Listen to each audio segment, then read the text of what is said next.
दशहरा के मेला रे।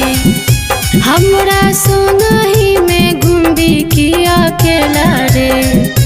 हमरा संगही में घूमबी की अकेला रे। छौड़ा लागल छै दशहरा के मेला रे। हमरा संगही में घूमबी की अकेला रे। हमर दोस्त तो संग में सहेली लइहा मेला घूमैले अइहा। हमर दोस्त तो संग में सहेली लइहा मेला घूमैले अइहा।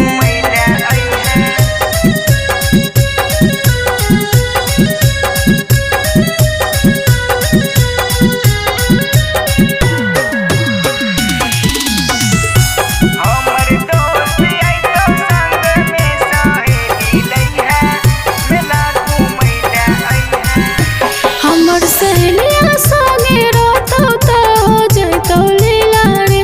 गरम समोसा किने में होतौ पॉकेटवा ढीला रे। पॉकेटवा ढीला रे।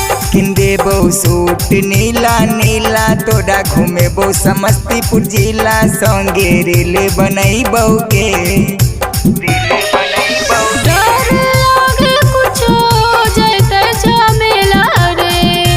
देखे जाके लोग सब खेला रे। हमर दोस्त तो संग में सहेली लइहा मेला घूमैले अइहा। हमर दोस्त तो संग में सहेली लइहा मेला घूमैले अइहा। छौड़ा रे गौआ घर के लोगबा सब मेले में रहतौ रे।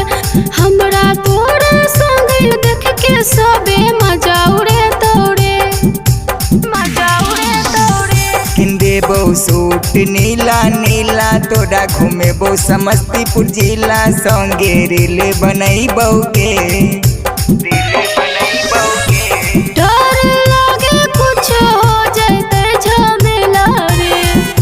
देखे जाके लोग सब खेला रे। हमर दोस्त तो संग में सहेली लइहा मेला घूमैले अइहा। झकास रिकॉर्डिंग स्टूडियो समस्तीपुर।